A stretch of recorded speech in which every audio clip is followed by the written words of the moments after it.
across from Wrigley Field. It's in an older building, and they barely have an elevator in there. I mean, barely. It's like almost like a dumb waiter. It's just a lift. It's just a little lift in a closet that you go in, and takes you like 20 minutes to get up. I mean, it's just and it's confining and it's very restrictive. Anyway, we got up to the second floor, which if you took the stairs, it's probably about 30 narrow, old brick stairs.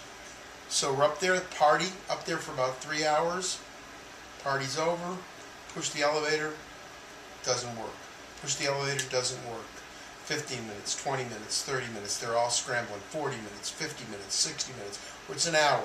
Nobody can fix the elevator doesn't work. She calls the owner of the building. Owner of the building calls somebody else, calls the manager of the bar. He wasn't there that day. Manager of the bar comes over, tries to fix it. They're working on it. We're now to an hour and a half, whatever it happens to be. Finally, the manager of the bar says, I just called four bartenders, four bouncers that work here. They're going to come over, and we're going to take him down. I said, whoa. He said, it's the only way to go. He said, because really there's nothing else we can do. We don't know how to fix this thing, and we'll get him down the stairs. I said, no, there's not a chance you're going to do that. All of a sudden, they show up. They're there. And he says, okay, we're just going to take him down the stairs. I said, you're not taking him down the stairs. I said, trust me. I said, you don't. It looks like maybe you could do it, but you don't want to take that. I said, you personally don't want to take that responsibility. And I said, and I as the father don't want this to happen. One person slips if you're not used to taking a wheelchair down the stairs. And these are like these old, narrow brick. And I'm thinking, no way. Am I going to put Mike through that or my wife through that? I said, call the fire department right now. Call rescue right now. Call the fire department. The fire department's a block away. Block away.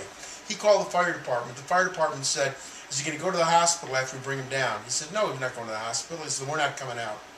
He was screaming, literally having a shouting match, swearing at the fire department because they would not come over. He was on the phone with them for five minutes, screaming. I could hear him in the phone, screaming at him back and forth. The fire department would not budge unless Mike was going to the hospital for some reason. So what did you do? I told Dennis he should have lit the place on fire. How did you get Mike down? They finally got the elevator to work. One of the waitresses, literally, one of the managers was kicking it and kicking the door. I mean, literally kicking it, and then said, it's working. I said, no, you go in it up and down 3 times, and then we'll get in it. But I'm not about to get in it and get stuck. And finally it worked. But how incredible is this that the fire department, let's pretend that they were busy or they couldn't do it, or by law you can't take somebody unless they're going to the hospital. However, in the cubby bear it says rescue area for fire department. So that's where we were. We were actually right there. There's a sign that says rescue area. We were at the rescue area. I'm thinking, okay, you can't get there for whatever reason. How about sending a fireman over who could supervise in a legitimate way the 4 guys, since you firemen do this all the time for a living, getting people out of burning buildings, this is just a cubby bear. Yeah. Nothing. We were fuming. And Mike, I felt so bad for Mike, because there's Mike, just sitting there and just wanting to get down. He couldn't get rescued. And on the blog, what do you have, rescue me? That goes back to people just not thinking. People suggesting they're going to be helping, but they're not helping. It boggles the mind. It's not even civil. It's beyond incivility. It is unbelievable. So, and that's why people walk out of this show that you guys did with such feeling. So, every single vignette in here is another teaching moment. Just makes you, 1, appreciate what you got, 2, real angry for people that don't appreciate that, and 3, it's motivational.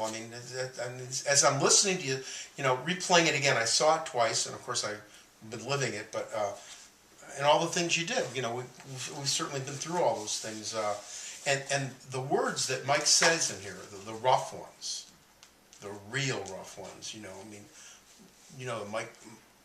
Mike says them to me all the time, and it's tough stuff.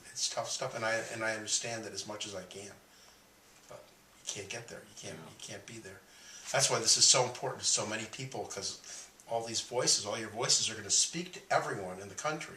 You're going to speak to everyone who never heard them before. That one gentleman was in a wheelchair. He didn't have any legs. Right, yeah. He said to me that he thought all this, and he was with his wife, I guess. So it was something, yeah.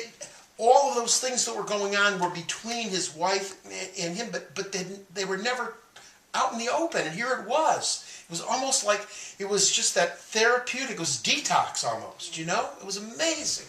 Amazing stuff. So everything in here is unfortunately very, very good. Can't cut a thing.